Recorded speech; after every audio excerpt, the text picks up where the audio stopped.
Hello everyone, welcome to Engineers Point, and this is a real interview video given by one of my friend in TCS for the Ninja profile, and he was selected for the profile, and he had given this interview in April 2022. So here is this set of questions asked to him during the interview.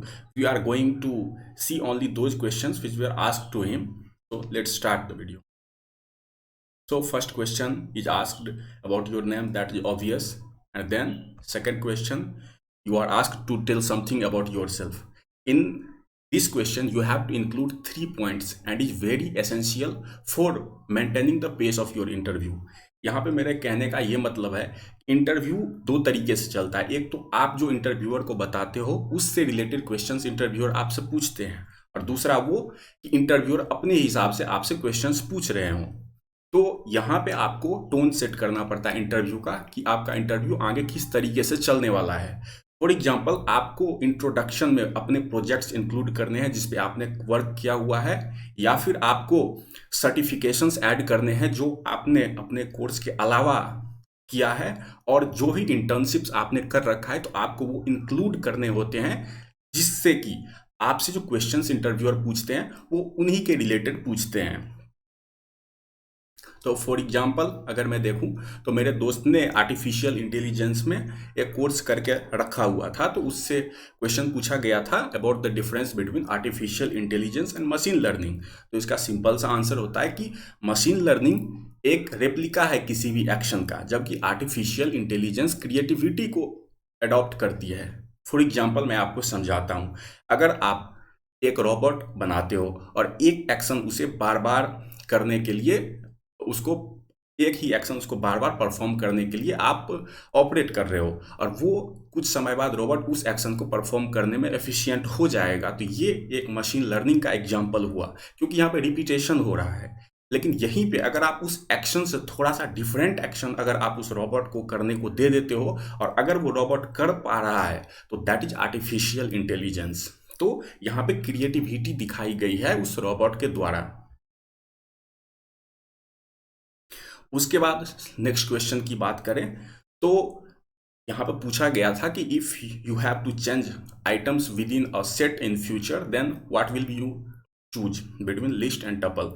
तो obvious their answer is list, because list जो होता है वो mutable होता है, और tuple की बात करें इम्यूटेबल होता है। और लिस्ट में एलिमेंट्स को बात करें तो उसमें लिस्ट में एलिमेंट्स को आप स्क्वायर ब्रैकेट के बीच में प्लेस करते हो, जबकि टपल में सर्कुलर ब्रैकेट के बीच में आप प्लेस करते हो एलिमेंट्स को। नेक्स्ट क्वेश्चन की बात करें तो that is the difference between class and interface. तो क्लास ऑब्जेक्ट्स का ब्लूप्रिंट होता है, ये तो आपने सुना ही होगा। और ब्लूप्रिंट का मतलब होता है कि बेसिक बिहेवियर या एट्रीब्यूट्स किसी भी ऑब्जेक्ट का। और इंटरफेस की बात करें तो इंटरफेस वो प्लेस होता है जहां से क्लास जो बेसिक बिहेवियर या एट्रीब्यूट्स होता है उसे गेन करता है। फॉर एग्जांपल, मान लो अगर आपको कार और बाइक में डिफ्रेंशिएट करना है, तो आप दो क्लास लोगे, जिसमें एक क्लास का बेसिक बिहेवियर होगा कि उसके पास 4 व्हील्स हैं, और एक क्लास का बेसिक बिहेवियर होगा कि उसके पास 2 व्हील्स हैं। इस बेसिस पे आप एक कार और एक बाइक को डिफ्रेंशिएट कर सकते हो। लेकिन अगर इंटरफेस की बात करें तो आप एक दुकान समझ लो जो कि टायर का है। अगर 2 टायर लेना है या 4 टायर लेना है, आपको टायर तो उस दुकान से ही लेने पड़ेंगे, या फिर व्हील्स की बात समझ लो। तो वो दुकान इंटरफेस हो गया, और जो कि एट्रीब्यूट या बिहेवियर आपने लिया वो क्लास हो गया, यानी उस क्लास का प्रॉपर्टी हो गया। देन डिफरेंस बिटवीन फॉरेन की एंड डिफरेंस की।